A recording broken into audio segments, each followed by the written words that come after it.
Hello வணக்கம். பரங்கிக்காய் குழம்பு வைக்க போகிறேன். சக்கரை பூசணிக்காய் குழம்பு வைக்க போகிறேன். வாங்க பார்க்கலாம். துவரம்பருப்பை நல்லா கழுவிட்டு குக்கரில் போட்டுக்கணும். அடுத்து பரங்கிக்காய் போட்டுக்கணும்.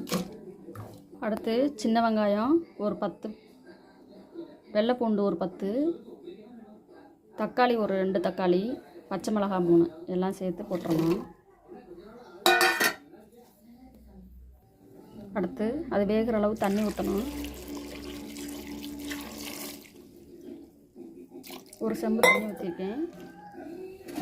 அடுத்து குக்கரை மூடி வச்சுட்டு நல்லா வேக வைக்கணும். குக்கரில் எல்லாம் வெந்துக்கிட்டு இருக்கு. 3 விசில் வைக்கணும். வச்சு இறக்கணுன்னு பார்க்கலாம்.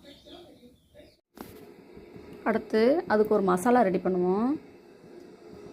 1 ஸ்பூன் எண்ணெய் ஊற்றிக்குவோம். ஊற்றிட்டு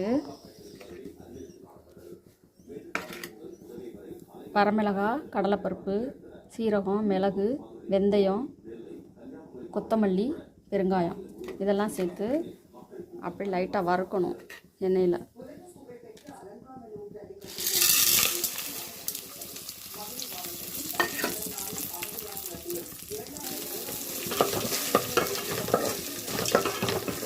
வறுத்து இதோட தேங்காய் சேர்த்துக்கணும்.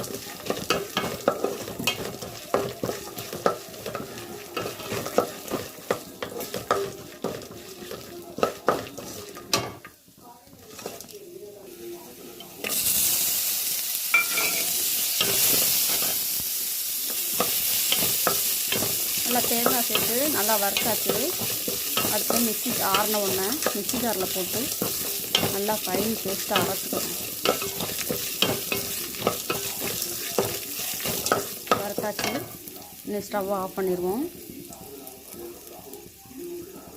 நல்லா ஆறிடுச்சு. அரைச்சிட்டு வரேன் மிக்ஸியில். மசாலா அரைச்சிட்டேன். ரெடி ஆயிடுச்சு. நீ அடுத்து குழம்புல சேர்க்கணும். பூசணிக்காய் நல்லா வெந்துருச்சு. நல்லா இதை நல்லா மசிச்சுக்கணும். அப்படியே கரண்டியை வச்சோ இல்லை மத்து வச்சோ நல்லா மசிச்சுக்கணும்.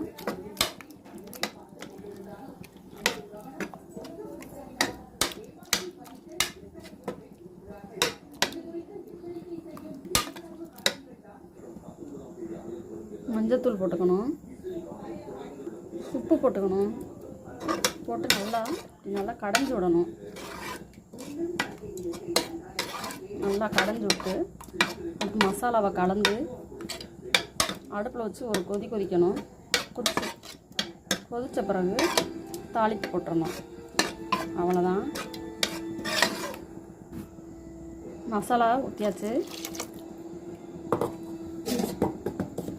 நல்லா கலக்கிட்டு அடுப்பில் வச்சு ஒரு கொதிக்க வைக்கணும். புளி தண்ணி சேர்க்கணும். நெல்லிக்காய் சைஸு புளி சேர்த்துட்டு நல்லா கிண்டி விடணும்.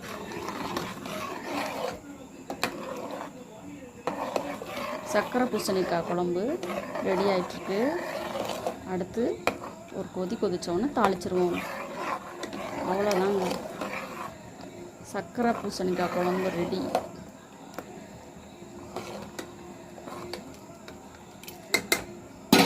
தாளிப்பு போட்டுடலாம். எண்ணெய் ஊற்றியாச்சு. எண்ணெய் நல்லா காஞ்சிருச்சு.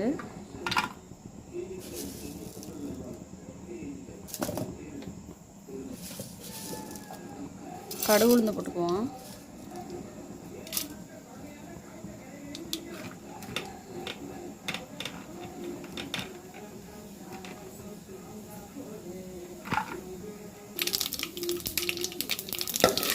கடுகு நல்லா வெடிச்சிச்சு.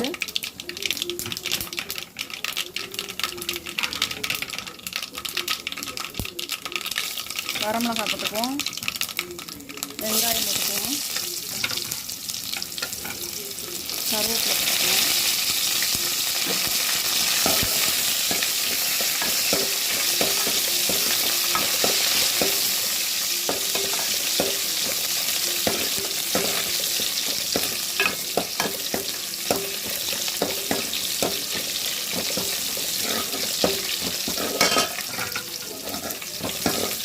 நல்லா வதங்கிடுச்சு.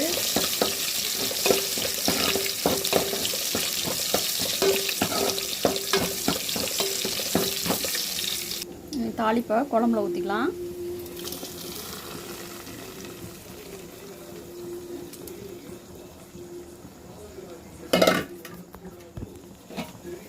நல்லா கிண்டி விட்டு நல்லா கொதிச்சதுக்கப்புறம் இறக்கிற வேண்டியதான்.